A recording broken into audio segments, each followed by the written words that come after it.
Since my last video, the garden is doing pretty well. The banana tree is enjoying its new container, and even the little pup is settled in and growing. The black-eyed peas have spread out and put on flowers, and the sweet potatoes too are showing rapid growth. But now I have to focus on fixing a disaster. You may remember the canopy I put up for a backyard gathering. Well, I was lazy and didn't take it down, and after a rainstorm, this is what is left of it.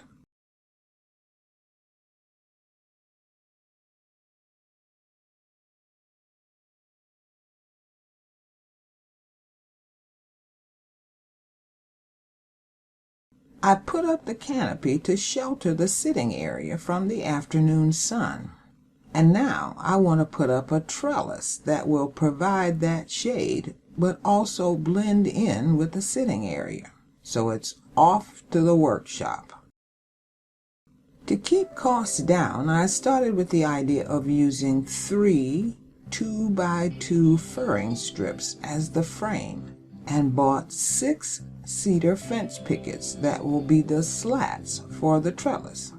So far, I'm under $30. First things first, I have to remove the dog ears from the top of each picket.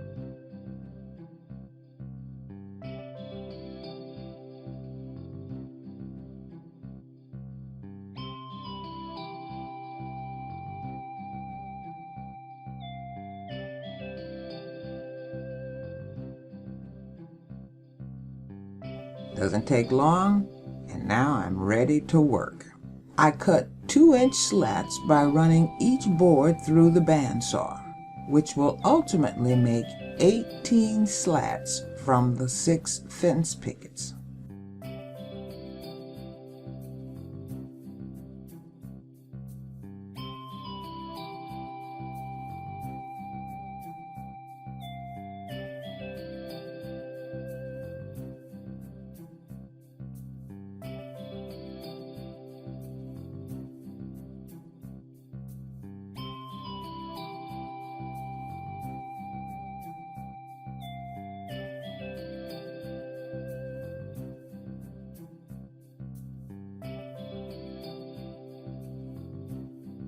That done, I move on to laying out the frame of the trellis.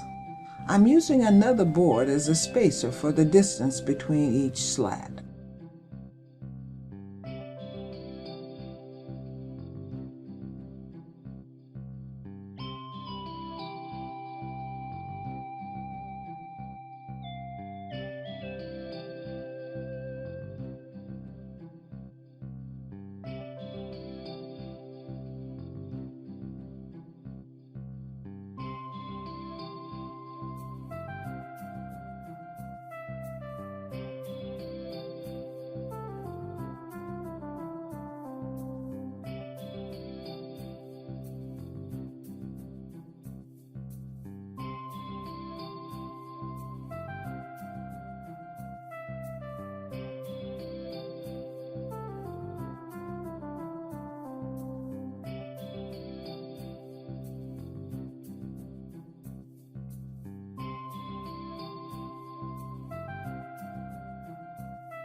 Once I've gotten a few slats going, I come back and add a middle furring strip for extra stability.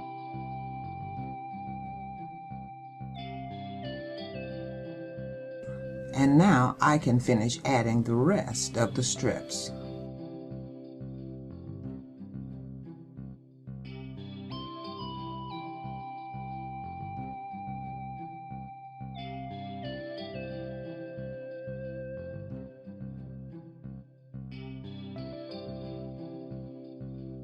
The next day, I began the task of drilling pilot holes to prevent splitting when I add the screws. And you know how much I love doing pilot holes. But They not only prevent splitting, but countersink the hole so the screw is flat with the surface, which will come in handy during sanding. Moving on, I place the screw in each hole and can drill them one after another on each side.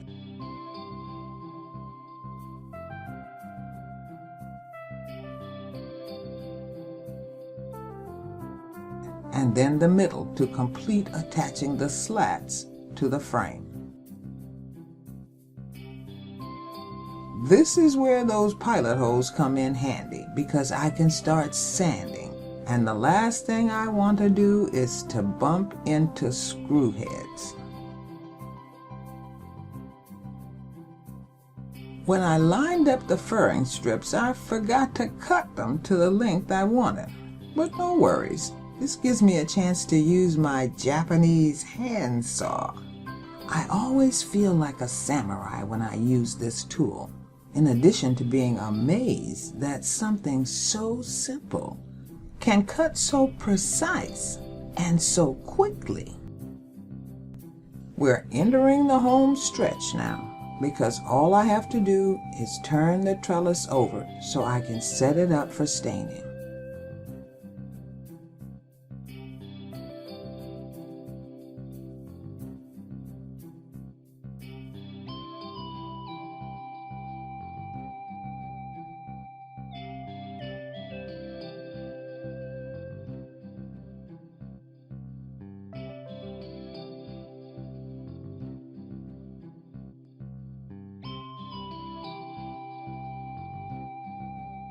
Some of you know about my habit of rounded edges. In my mind, it gives a piece a more finished look, and I use the sander and the router to complete that task.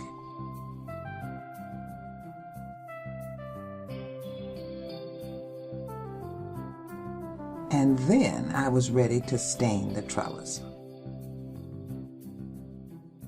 I always enjoy staining because it seems to make the project piece come to life.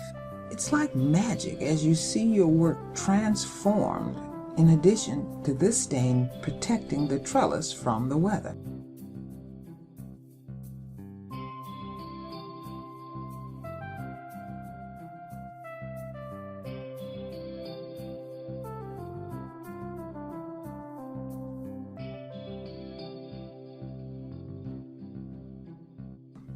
I did the front and back, and then let it dry overnight. The next day, all I needed to do was carry the trellis to the backyard and put it in place. And yes, it was heavy, but I got it moved.